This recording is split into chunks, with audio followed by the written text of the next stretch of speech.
Tuhan adalah mutiara di dalam hati. Uhayyukum bitahiyatil Islam, tahiyatus salam. Assalamualaikum warahmatullahi wabarakatuh. Bapak, ibu-ibu, saudara, kaum muslimin, kaum muslimat, sidang jamaah zuhur yang dimuliakan oleh Allah Subhanahu wa taala. Setelah kita memuji bersyukur kehadirat Allah, Zat yang senantiasa melimpahkan rahmat dan karunia-Nya kepada kita bersama, kita juga berdoa dan berdoa kepada Allah agar selawat dan salam kita disampaikan kepada junjungan kita yakni Nabi besar Muhammad sallallahu alaihi wasallam.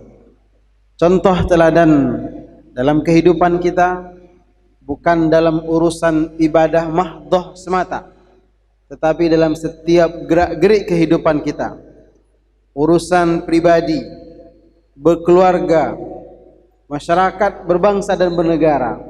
Maka Rasul sallallahu alaihi wasallam adalah referensi buat kita untuk kita teladani. Kajian zuhur kita pada hari ini membicarakan tentang kebahagiaan. Bapak Ibu hadirin yang berbahagia, salah satu doa yang selalu kita ulang-ulang setelah kita selesai sholat ataupun di doa-doa resmi di luar sholat ataupun mungkin secara pribadi, doa ini sering kita ulang-ulang. Di penghujung doa kita lafazkan Rabbana atina fid dunya hasanah wa fil akhirati hasanah wa qina adzabannar. Ya Allah, berikanlah kepada kami kebahagiaan di dunia dan juga kebahagiaan di akhirat. Dan bahkan maksud dari kebahagiaan di akhirat itu kita pertegas, kita selamat dari neraka Allah Subhanahu wa taala. Doa ini sebenarnya sejalan dengan firman Allah Subhanahu wa taala dalam ayatnya yang lain, "Faman zuhziha 'anil nar wa udkhilal jannah faqad faz." Siapa saja yang diselamatkan oleh Allah Subhanahu wa taala dari neraka Allah lalu dimasukkan ke dalam surganya, maka itu adalah keberuntungan atau kesuksesan. Maka kebahagiaan di akhirat adalah ketika kita selamat dari neraka azab Allah Subhanahu wa taala dan dimasukkan ke dalam surganya. Lalu pertanyaannya adalah, apa kriteria kebahagiaan di dunia?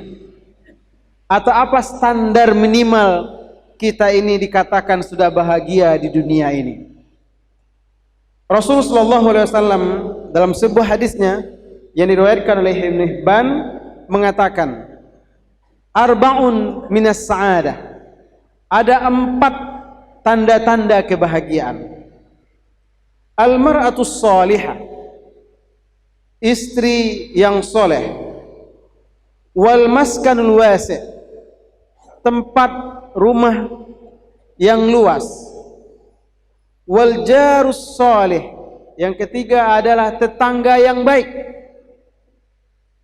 Wal markabul hani, dan yang keempat kendaraan yang nyaman. Inilah 4 standar minimal yang dikatakan oleh Rasulullah SAW. Kalau kita miliki keempat-empat ini, kita akan merasakan kebahagiaan. Yang pertama adalah al-mar'atus salihah, istri yang soleh. Dan ini berlaku timbal balik. Kalau istri solehah, maka kebahagiaan itu juga akan dirasakan oleh istri kalau seandainya suaminya adalah ar-rajulus salih, al-zawjus salih, suami yang juga soleh. Tapi kalau seandainya istri saja yang taat, yang solehah, sementara suaminya tidak soleh, maka kebahagiaan itu akan sumbing. Ini berlaku timbal balik. Dan Rasulullah SAW secara khusus menjelaskan apa kriteria istri yang solehah itu. Nah, dijelaskan oleh Rasulullah SAW, istri yang solehah itu adalah idza nazara ilaiha sarrathu. Kalau kita memandangnya ada rasa tenang, ada rasa senang, ada rasa nyaman. Wa iza amaraha ata'ahu. Kalau dia diperintah atau disuruh melakukan sesuatu yang tidak melanggar syariat Allah Subhanahu wa taala, dia mentaatinya. Dan yang ketiga, wa idza ghaba anha hafizathu.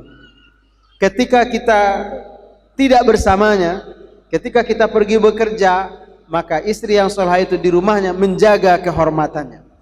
Maka itulah 3 hal standar minimal istri yang saleh itu. Dia menyenangkan ketika dipandang, ada rasa nyaman, ada rasa tenang.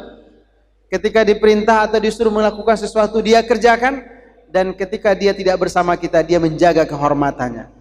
Kalau ini didapatkan oleh suami, maka insya Allah dia akan merasakan kebahagiaan.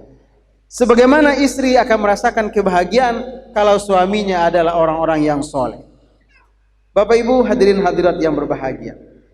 Kemudian yang kedua, kata Rasulullah SAW, kebahagiaan itu akan kita rasakan kalau seandainya kita memiliki tempat tinggal yang luas. Kenapa Rasulullah SAW menggunakan lafaz yang tegas, al-maskanul wasi'? Karena ini zahir, secara fitrah, secara tabi'i kita rasakan. Walaupun rumah itu adalah rumah yang kita kontrak atau yang kita sewa, tapi kalau ukurannya cukup luas, pasti akan terasa lebih nyaman. Tapi walaupun rumah itu adalah rumah milik kita pribadi, tapi sempit, pasti akan mengganggu perasaan kita. Ketika keluarga datang, kita sulit untuk memberikan pelayanan penghormatan kepada tamu. Ketika tamu datang, sulit bagi kita kalau seandainya rumah atau kamar kita itu sempit untuk membahagiakan mereka. Padahal membahagiakan orang lain itu juga akan berimbas kepada kita, akan ada ketenangan jiwa atau ketenangan batin. Maka rumah yang luas akan mendatangkan kebahagiaan. Yang ketiga, dan ini sebenarnya sudah mulai jarang kita temukan. Kita yang tinggal di kota, kita yang tinggal di tempat keramaian, kalau seandainya salah-salah memilih tempat tinggal, salah-salah bertetangga, maka bisa saja tetangga sebelah menjadi sumber masalah bagi kita. Rasulullah SAW mengatakan bahwa di antara tanda-tanda kebahagiaan atau kita bisa mendapatkan kebahagiaan kalau seandainya kita memiliki al-jarus salih, kalau kita memiliki tetangga-tetangga yang baik. Apa ukuran tetangga yang baik? Kita tidak pernah merasa terganggu dengan keberadaannya. Barang atau hak milik kita yang mungkin tinggal di luar tidak hilang begitu saja. Berarti tetangga kita adalah tetangga yang baik. Atau mungkin pagar rumah kita belum terkunci, dikuncinya, maka itu adalah tetangga-tetangga yang baik. Sebaliknya, kalau seandainya harta atau kekayaan kita hilang, dicuri, dan yang mencuri itu adalah orang sebelah rumah kita, maka itu bukan tetangga yang baik. Pasti kita tidak akan merasa nyaman meninggalkan anak dan istri kita di rumah. Tetapi kalau kita memiliki tetangga yang soleh, tetangga yang baik, berhari-hari pun mungkin kita tinggalkan ada rasa nyaman. Pagar mungkin tidak terkunci, terlupa oleh kita menguncinya, mungkin kita merasa nyaman. Kenapa? Karena kita bertetangga dengan tetangga yang baik. Dan pasti kita akan merasakan kebahagiaan. Terakhir, Rasulullah SAW menjelaskan dalam kacamata lain betapa kita butuh kepada alat transportasi.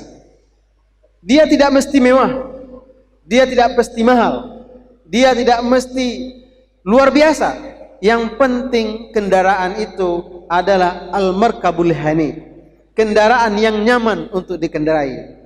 Walaupun mungkin harganya murah, walaupun mungkin mereknya biasa-biasa saja, sepeda, motor atau mobil, bukanlah simbol atau lambang kemewahan, tetapi karena itu adalah kebutuhan hidup kita.